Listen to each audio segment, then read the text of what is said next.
warahmatullahi wabarakatuh. Waalaikumsalam warahmatullahi wabarakatuh.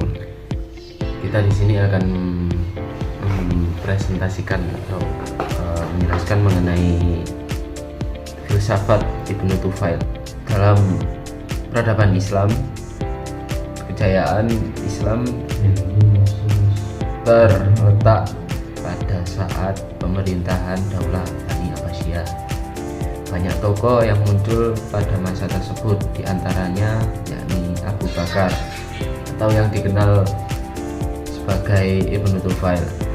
Ibnu Tufail dilahirkan di Guadix, Granada, Spanyol tahun 506 Hijriah atau 110 Masehi. Nama lengkapnya yakni Abu Bakar Muhammad Ibnu Abdul Malik Ibnu Muhammad Ibnu Tufail.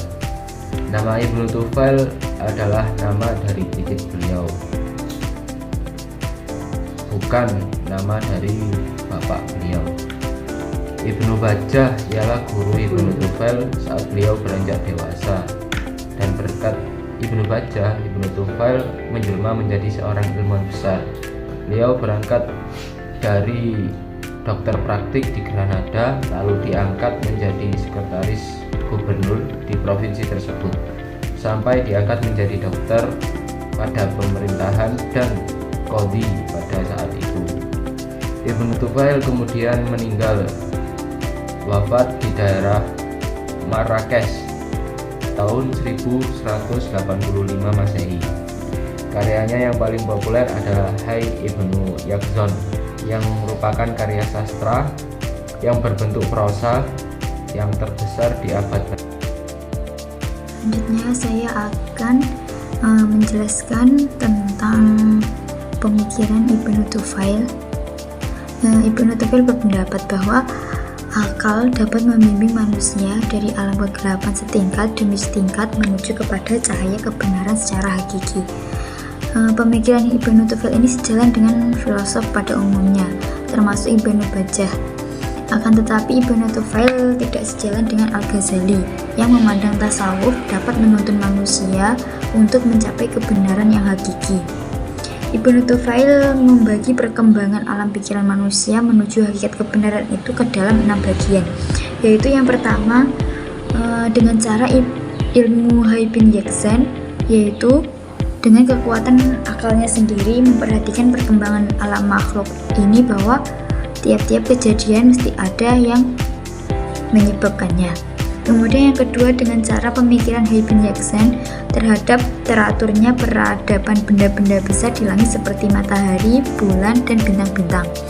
Kemudian yang ketiga dengan memikirkan bahwa puncak kebahagiaan seseorang itu ialah mempersiapkan adanya wajibal wujud yang Maha Esa.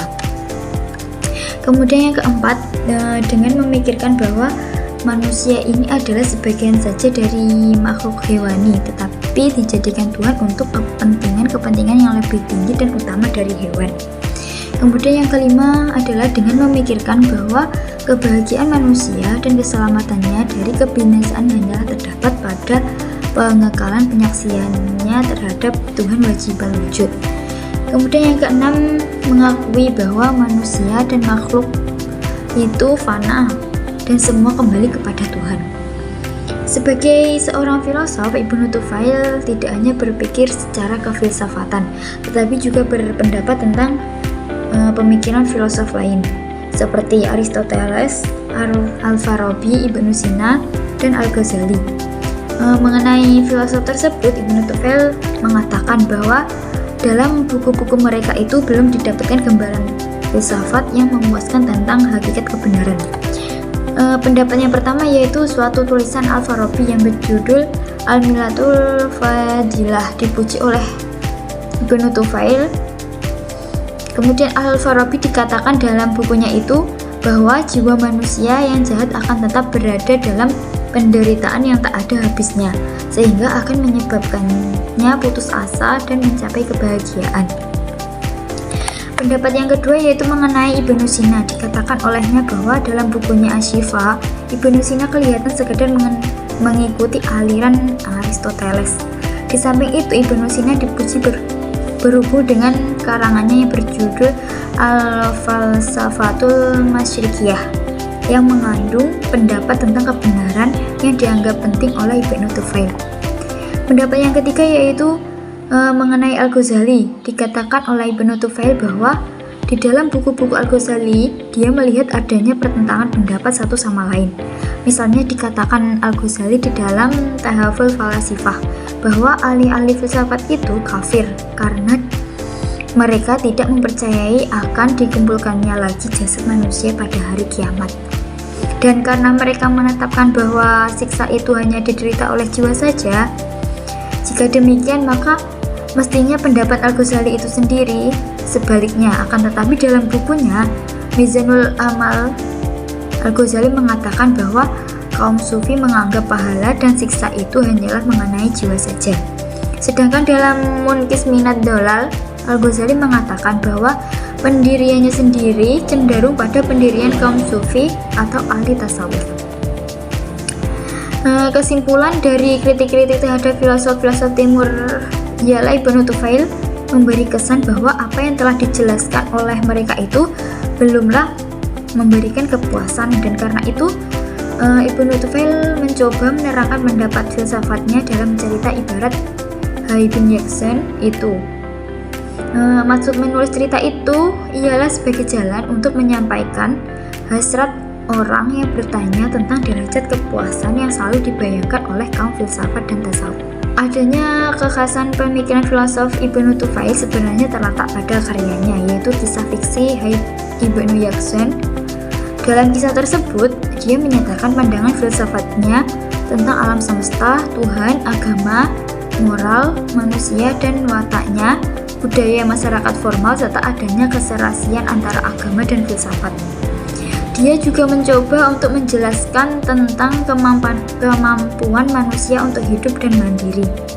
Tanpa adanya bantuan bahasa, agama, budaya, dan tradisi yang mewarnainya, artinya semua hal yang disebutkan itu tidak sepenuhnya selalu mempengaruhi perkembangan akal manusia. Dalam cerita roman Hai bin Yaksan tersebut, Ibnu Tufail juga mencoba membuktikan kebenaran tesis kesatuan kebijaksanaan rasional dan mistis melalui kisah fiktif, bahwa manusia dengan segala kelemahannya dapat saja berkomunikasi dengan Tuhan dengan kekuatan akalnya atau filsafat maupun dengan kekuatan kolbunya atau tasawuf. Poin penting yang dapat diambil dari kisah Hai Ibnu Yaksan adalah yang pertama, yaitu Ibnu Tufail ingin menjelaskan bahwa akal manusia merupakan potensi terbesar yang dimiliki oleh manusia. Akal tersebut menurut Ibnu Tufail dapat menunjukkan dan membawa diri seseorang pada kebenaran mutlak tentang pencipta atau Tuhan. Kemudian yang kedua, yaitu Ibnu Tufail memiliki pendapat bahwa kebangkitan nanti hanya dialami oleh jiwa manusia saja. Artinya Ibnu Tufail mengingkari terhadap adanya kebangkitan jasmani atau jasad manusia. Kemudian yang ketiga, yaitu Ibnu Tufail berpendapat bahwa dunia itu bermula qadim. Artinya kemaujudan alam ini tidak diawali dengan ketidakmaujudan. Saya akan menjelaskan tentang siapa itu Hai bin Yaksan. Hai bin Yaksan ini merupakan buku hasil karangan Ibnu Tufail yang cukup terkenal.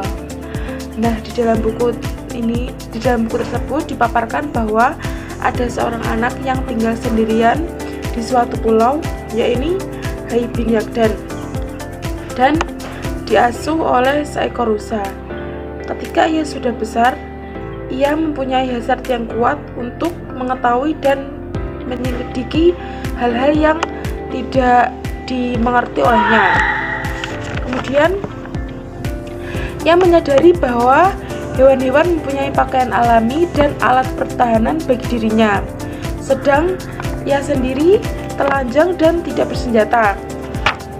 Oleh karena itu, ia menutup dirinya pertama-tama dengan kulit-kulit yang telah mati, kulit-kulit hewan yang telah mati, serta memakai tongkat sebagai alat pertahanan diri. Lambat laun, ia mengenal kebutuhan hidup yang lain, mengetahui cara memakai api, memanfaatkan bulu, tahu menenun, dan akhirnya membangun gubuk sebagai tempat berteduhnya. Nah, pada suatu hari rusa pengasuhnya semakin lama semakin tua dan lemah kemudian mati. Untuk itu, Hein bin Yaqdhan ini membedah salah satu bagian tubuh hewan tersebut dan dengan cepatnya ia menyelidiki bagian-bagian tubuhnya. Kemudian ia berkesimpulan bahwa jantung merupakan pusat bagi anggota-anggota tubuh. Nah, sesudah itu ia mempelajari bahan-bahan logam, tumbuh-tumbuhan, dan hewan-hewan yang terdapat di pulau kediamannya. Akhirnya Hein bin Yaqdhan ini memastikan bahwa di balik keanekaragaman tentu ada keseragaman atau kesatuan dan kekuatan yang tersembunyi dan yang ganjil, suci dan tidak terlihat. Ia menyebutnya sebab pertama atau pencipta dunia. Kemudian ia merenungkan dirinya sendiri dan alat yang dipakai untuk memperoleh pengetahuan. Kemudian arah penyelidikannya berubah menjadi perenungan terhadap dirinya sendiri. Akhirnya ia menemukan unsur-unsur pertama atau substansi pertama, susunannya, benda, bentuk, dan akhirnya jiwa dan keabadiannya. Selanjutnya, Hein bin Yaqdhan merenungkan tentang langit, gerakan bintang-bintang, peredaran bulan, dan pengaruhnya atas bumi. Kemudian ia menentukan garis pemikiran sendiri dan menjauhi membunuh hewan-hewan lagi. Nah, dari sini ia beralih dari sekedar pengamat terhadap alam menjadi seorang yang mencari Tuhan. Dan sebagai gantinya, dari mencari pengetahuan dengan melalui dalil-dalil dan kesimpulan logika, atau dengan perkataan lain, pengetahuan objektif. Kemudian ia tenggelam dalam perenungan rohani. Ia memandang keseluruhan alam semesta sebagai pantulan atau refleksi dari satu Tuhan, dan selanjutnya ia senang melakukan ekstasi atau bermeditasi. Dalam buku ini, Ibnu Tufail mau menggambarkan bahwa filsafat atau akal dapat berkembang sendiri tanpa harus bergantung pada masyarakat yang telah maju. Dengan filsafat itu, manusia dapat mengenal Tuhan. Akan tetapi, Ibnu Tufail akhirnya mengakui juga bahwasanya agama itu lebih praktis untuk menuntun secara langsung keselamatan manusia dalam hidupnya. Filsafat dapat dipakai untuk ma'rifat kepada Tuhan, tetapi untuk amal kehidupan manusia sendiri, filsafat itu terlalu ideal dan teoretis.